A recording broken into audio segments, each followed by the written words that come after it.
United for Nyeri. Wakati umefika. I'm kijana Steve Nderi, one of the young people of this county. Now, we are here as United for Nyeri. United for Nyeri is an alliance, not of top individuals, but of all young leaders of Nyeri.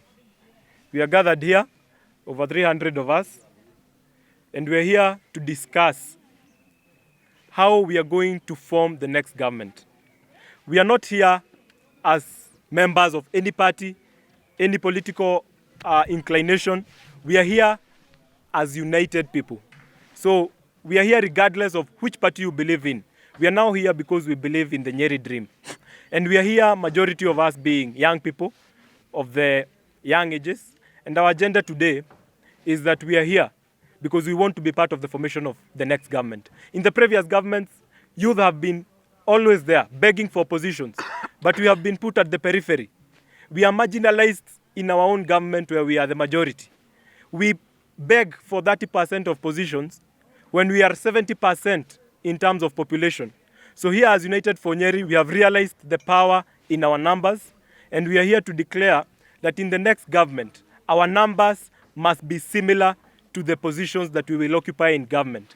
Because few of us may occupy those positions, but we have an agenda for job creation for our young people. And we believe that that agenda can only be implemented if we have equal representation in decision-making positions.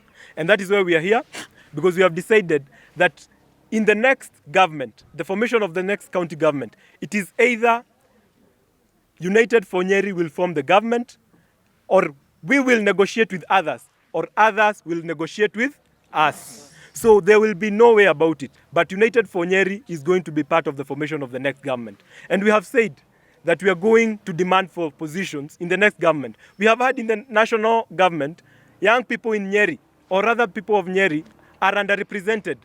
We have people represented from other counties. We have seen Murang'a, Kiambu, Nyandarua. The government is appointing young leaders from those counties. But when it comes to Nyeri, they tell us we are divided. Today we are here to tell them we are united. We are united. Yes. And as we say that, we want to tell them that we are not here to give our requests. We are here to give our demands. We are demanding to be part of the formation of the next government. And we will start at county level and at national level. So as we proceed, we are saying that the least position we are going to take in the next county government is the position of the deputy governor. Yes. And if they will not give us that, we have the numbers, we can seek the governor's position. The other thing we are saying is that we want at least 40% of the positions of the executive in the county executive committees, chief officers, directors, ward administrators, all those positions. We are going to not request or ask, we are demanding for 40% of those positions in forming the next government.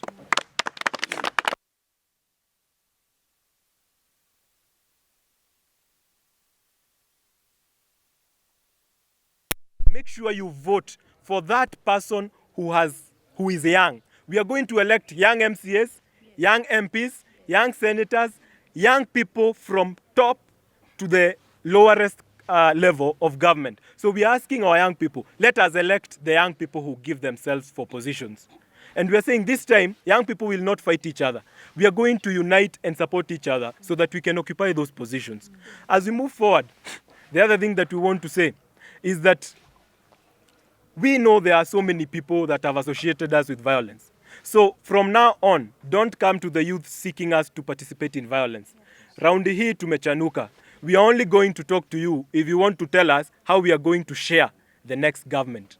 And we are telling the young people in Mashinani that we will ensure that their agenda is represented at the top level. Because young people in Nyeri and in the whole country, we are suffering. Businesses are suffering because there are high taxes and so many things that are happening. Young people are not getting any job creation. So from now, we have realized that it is because we are not part of the government and we are appointed at begging positions. So this time, we are going to be at the front line of forming the next government, and United for Nyeri, as an alliance of young people, will be the people who will form the next government from the governor's position to below, and we are also going to ensure that we have CASs, people appointed in boards in the national government coming from Nyeri. So if you are vying for a presidential position and you want to talk to the people of Nyeri, first come and speak with United for Nyeri Alliance, and then we are going to agree.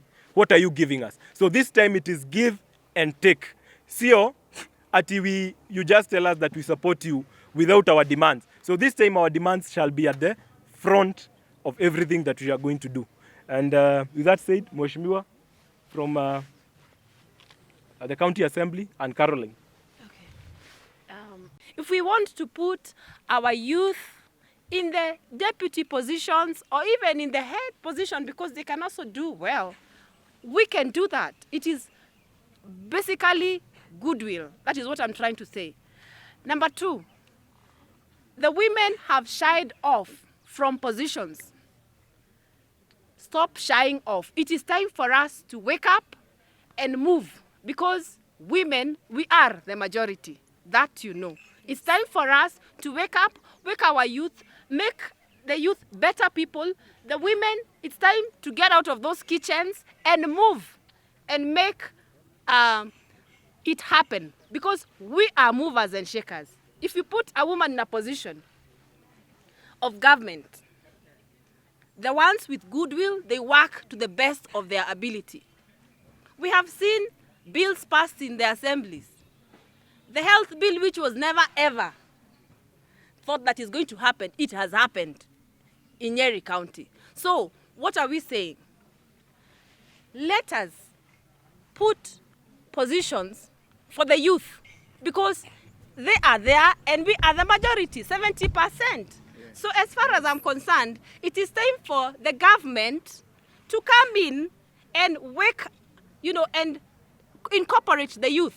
Don't make them kingmakers. Make them kings and princes, because it is possible. So I am appealing to the government of the day, either nationally or in the county government. Fill up those positions. Let us put policies in place where we put our youth first. Because as far as I'm concerned, we have internships, isn't it? If we have internships and these children, immediately they finish the internship, they are told to go home. What are you trying to tell those kids? It's because what are you trying to tell the youth? That it's time for you to go and, and fly off. Why can't we flag them off? Why can't you incorporate them in those positions? Don't send them off after 1 year when in terms of internship.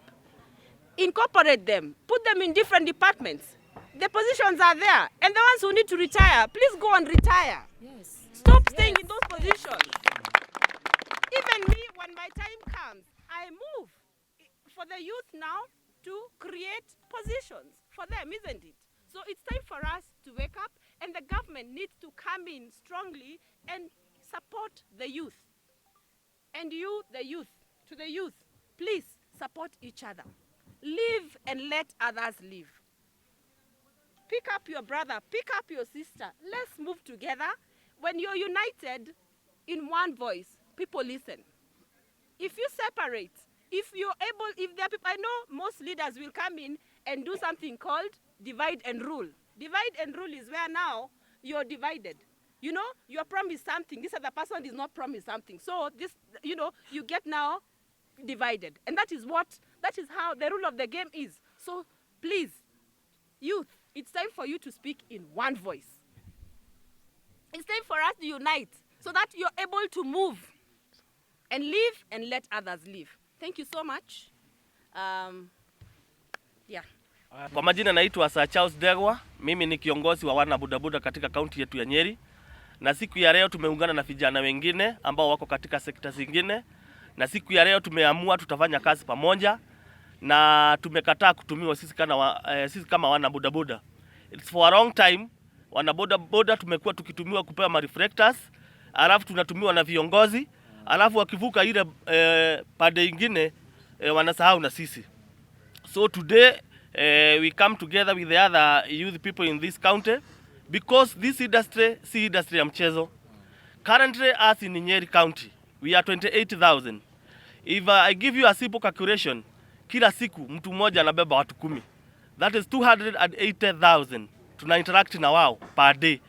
Na hii sekta kama hakuna mahali tunawekwa kwa serikali, tunasikia kama sisi tumeashwa nyuma. So that's why today we say that enough is enough.